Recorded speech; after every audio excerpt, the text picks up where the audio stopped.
Bharatiya Janata party घुटने के बल टिकी। बहुजन समाज पार्टी के सुप्रीमो बहन कुमारी मायावती जी ने लाई घुटने के बल। आखिर ऐसा क्यों हुआ कि पहली बार SC ST के जो आरक्षण था उसके ऊपर जो लगी मोहर थी, कोटे के अंदर कोटा को स्थगित करना पड़ा। यह एक बता दूं कि बहुजन समाज पार्टी के सुप्रीमो बहन कुमारी मायावती जी की ताकत, यानी बहुजन समाज पार्टी का ताकत इतना था कि उस ताकत के आगे भारतीय जनता पार्टी झुक गई। सारी बातें बताऊं क्योंकि वो प्रेस कॉन्फ्रेंस करके जो बातें कही हैं उनको बताने की कोशिश करूंगा। इससे पहले मैं अपना परिचय देता हूं। मेरा नाम गिरिजा प्रसाद, आप देखना शुरू कर चुके हैं बदलते भारत। उम्मीद करता हूं कि आप लोग स्वस्थ और खुशहाल होंगे। वीडियो अच्छा लगे तो शेयर जरूर कीजिएगा, कमेंट करना ना भूलिएगा। केंद्र सरकार अपने हित के मामलों पर जब चाहे सांसद का सत्र बुला लेती है तो फिर SC ST आरक्षण के अति महत्वपूर्ण मुद्दे के आश्वासन को पूरा किए बिना ही संसद को क्यों अनिश्चितकालीन के लिए स्थगित कर दिया गया। अगर SC ST आरक्षण के मामले में केंद्र की नीयत साफ है तो संसद का सत्र बुलाकर संबंधित संविधान संशोधन जरूर पारित करें, जिससे इस मुद्दे पर कांग्रेस व सपा सहित अन्य सभी पार्टियां की भी नीयत व नीति देश के सामने साफ हो जाएगी।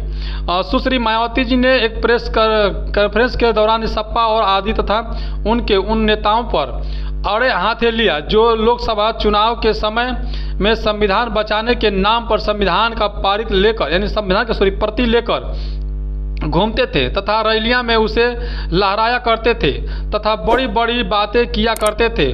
और अब उनसे पूछे कि आज वे लोग कहाँ हैं जब आरक्षण में माध्यम से संविधान पर वास्तव में हमला हो रहा है।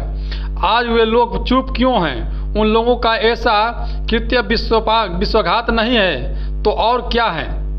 लखनऊ 10 अगस्त को, यानी आज ही के दिन 2024 दिन के शनिवार के दिन बहुजन समाज पार्टी के BSP की राष्ट्रीय अध्यक्ष, उत्तर प्रदेश के पूर्व मुख्यमंत्री, पूर्व सांसद सुश्री मायावती जी ने आज यहां एक प्रेस कॉन्फ्रेंस के दौरान संबोधित किया, जिस मूल्य का अंश इस प्रकार है जो मीडिया बंधुओं को, जैसे उन्होंने बताया कि विदित किए मैंने अपने प्रेस कॉन्फ्रेंस के दौरान, और 9 अगस्त की बातें भी उन्होंने रखी अपनी बीजेपी के दौरान। दूसरा बताता हूँ कि सरकार से देश से समूचे अनुसूचित जाति SC अनुसूचित जाति जनजाति SC समाज के और ये सब अनुरोध किया गया कि वर्तमान में चल रहे संसद में ही संविधान संशोधन करके कानून बनाते हुए देवेंद्र सिंह बनाम पंजाब राज्य के वर्ग के आरक्षण में देते समय क्रीमीलेयर लागू करने तथा इन वर्गों को लोगों का उप वर्गीकरण, यानी कि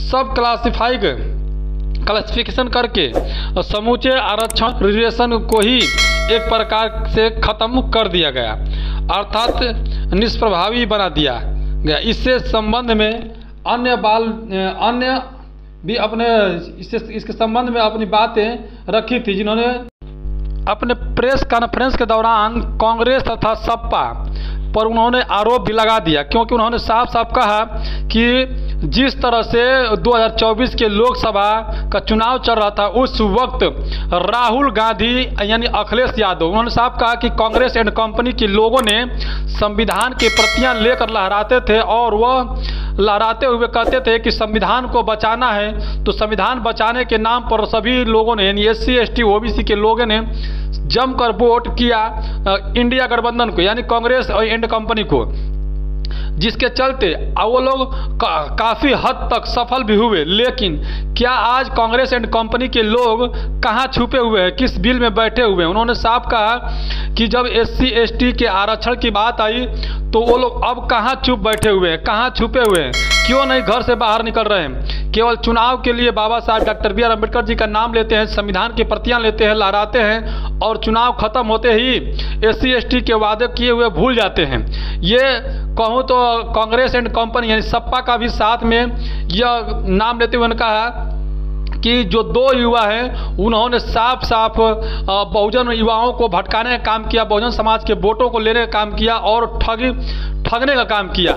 जिस तरह से मायावती जी ने हमला बोला, इस हमला का कहीं ना कहीं एक नया रुख लिया है। जिसे मैं बता दूं कि इस वक्त की बड़ी खबर यही निकल के आ रही है कि मायावती जी कॉन्फ्रेंस के बाद पूरी भूचाल सी मच गई हुई है और कांग्रेस एंड कंपनी यानी राहुल गांधी और सपा के बीच में कहीं ना कहीं खलबली मच गई है संविधान को लेकर के। अब SC ST के जो लोग हैं इस बात को समझने लगे हैं और साफ साफ इस बात से इनकार कर दिया कि इस बार संविधान बचाओ नहीं बल्कि आरक्षण बचाओ, बल्कि पार्टी बचाओ के नाम पर ही वोट दिया जाएगा, ऐसा लग रहा है। क्योंकि जिस तरह से बहुजन समाज पार्टी के सुप्रीमो बहन कुमारी मायावती ने आवाज़ उठाया, उन्हें उत्तर प्रदेश के जिला परिषद के उपचुनाव में 2 जगह जीत मिली है और उसी को देखते हुए उन्होंने साफ कहा कि अगर ऐसा रहा तो सपा और कांग्रेस दोनों का ही पतन हो जाएगा।